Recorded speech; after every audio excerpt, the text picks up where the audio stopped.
Hi everybody, Greg Rust, Simon Chapman and Greg Murphy with you for another edition of the Speed Cafe Summer Grill, proudly brought to you by KTM Motorcycles. To check out the awesome range of 2021 machines, head to the official KTM Australia website or check out their Facebook page. There's some great lifestyle motorcycling content there. For this episode, we are going to talk about the new stars, perhaps, of supercars. The departure of Scott McLaughlin to go and compete in IndyCar this year has kind of created an opportunity for some of the other youngsters in the sport. So, boys, who does the mantle go to now that Scott's gone?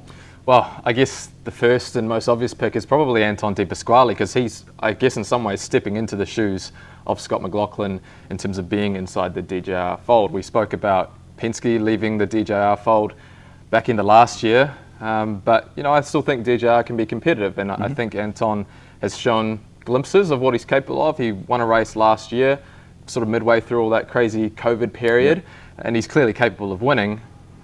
But can he really step up his game? You know, we sort of talk about third year is sort of when you start to hit your stride, and he really did, obviously, with that win. But now he's in a team that has got a proven package. Can he take that to the fore and really capitalise on that next year, or this year, I should say? Murph, what about Chaz Mostert here? I mean, I think he reflected in one of the stories on Speed Cafe about the fact that a bit of a blow to lose Scott McLaughlin. Great to benchmark yourself against somebody like that. Opportunity for him, but also for Walkinshaw here, potentially. Well, he's already pretty well established, isn't he? I mean, Chaz is, we know how good Chaz is. Bathurst winner, blah, blah, blah. Yeah, but it was awesome last year too. Just, you know, watching him go about his business in a new team. And, you know, we talk about team framework, and it is about creating that environment and having everybody, you know, basically that's working around you, you know, go to war with you, basically. And I think that's what he did last year when he turned up at Walkinshaw's, and he went about making sure that, you know, everyone felt like they were a part of the success and a part of the journey. And, you know, you could see that change in the pit lane. You could see that operation really shift from where it had been 12 months earlier. And that's what Chaz does really, really well. And I think, you know, 2021 for that organisation is really exciting. Obviously, you know, they've had a few announcements late last year, Grant McPherson turning up there as well.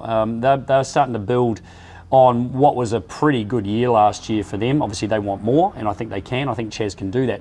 I think might be a little bit too late to put him in the, you know, the up and come up kind of space. Yeah. But, you know, he is one of the exciting guys in the championship, no question. So to your point then, who are some of the other, I mean, we know that Gizzy won Bathurst last year, he's established, Jamie Whincup, etc.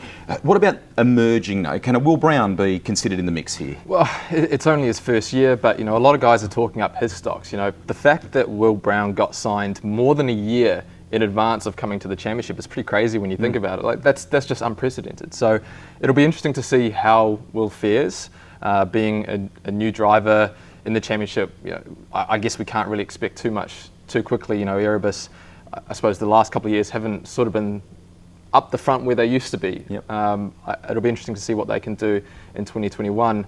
I think more interestingly, it's probably Mostert's teammate, Bryce Fullwood. He had a podium at the Bend last year, and he's certainly shown that he's got speed and he's capable of matching or even sometimes bettering his teammate Mostert. And I think guys like Bruce Stewart have noted that he's clearly capable, and he's exceeded a lot of people's expectations in what is only year one for him. Okay, let's expand on, Simon sort of opened up about Erebus a little bit there, Brody Kasteki. I love Brody Kasteki. Well, I don't love him, but I love what he brings to the table, the excitement that he brings in his style. You know, we watched him at Bathurst last year, just in the mix there and not giving it up an inch when he had Jamie Whincup climbing all over him. And, you know, just I just think he's such an exciting driver and his potential. And I think we've all spoken about him at various times. We've watched him in Super 2 do things really, really just awesome things in Super 2 and look to do it so effortless. He's obviously got an incredible brain. His engineering knowledge, his ability to understand the race car, so very, very well. I think he's got the potential to really become, well, I think he's got the potential easily to become a champion in the sport. Hopefully Erebus are going to provide him with what he needs in the framework, because that is such a critical part of it. You've got to have everything in this championship going for you all the time if you are going to be successful and you're going to be able to put yourself in the framework to win on a regular basis to be the likes of a Scott McLaughlin, the Jamie Whincup, a Shane Van Gisbergen, the guys that dominate usually at the front of the field. So, and the competition this year is going to be it's going to be harder, I think, this year because of the way things have changed in the sport, the way we've, not dumbed them down, but made the cars more simple. I think that brings a lot more people to the table. We haven't actually thrown Cam Waters' name into the mix here. I mean, he had an unbelievable Bathurst, didn't he? And I think perhaps took another step, another level up for him at that point in his career. Let's not forget, he was second in the championship to Scott McLaughlin. A lot of people thought throughout this year it was the Scott and Jamie show. But Waters was, he was there or thereabouts, and unfortunately that era for Whincup at Bathurst really cost him, and that really vaulted Waters up the ranks with that really strong performance at Bathurst. I think it's an interesting period for him now. He's actually still pretty young. He's only got, I think, 5 seasons under his belt. He's sort of in that period now where he's coming into his own. People are talking within the Tickford organisation like this guy is probably going to be our next champion. And I think that's probably a safe bet. He's exceptionally talented. He's got support from Monster. He's shown throughout last year that he's clearly capable. He just needs to convert those qualifyings into race wins and podiums, I think. I think the key was Chaz Mostert leaving.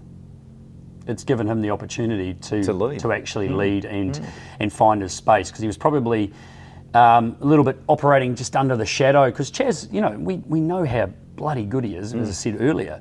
And I think that might have just been holding him back ever so slightly. There was obviously the run-ins they had in 2019, those kinds of things. But I agree. I think Cam's super exciting. I think he's really come out of his shell in 2020, and he, without question, I think he's the full potential to be a champion and start to regularly get those race wins. So no, I'm one to watch for sure. So who do you think is the new pin-up for supercars? We'd love your comments. Just leave them below. Thank you very much for all the feedback along the way too. We've really enjoyed bringing you the KTM Summer Grill throughout 2020, 2021. We hope it's a great year for all of you. And don't forget, the only place to get it first, fast and free, all the latest news in the world of motorsport is right here at speedcafe.com. KTM are giving away some awesome summer essentials each week. Stay cool with a KTM Powerwear pack featuring a shirt, cap, thongs or jandals, sunglasses and lanyard. To enter the draw, all you need to do is subscribe to Speed Cafe in the sign-up box below this video. It is that easy.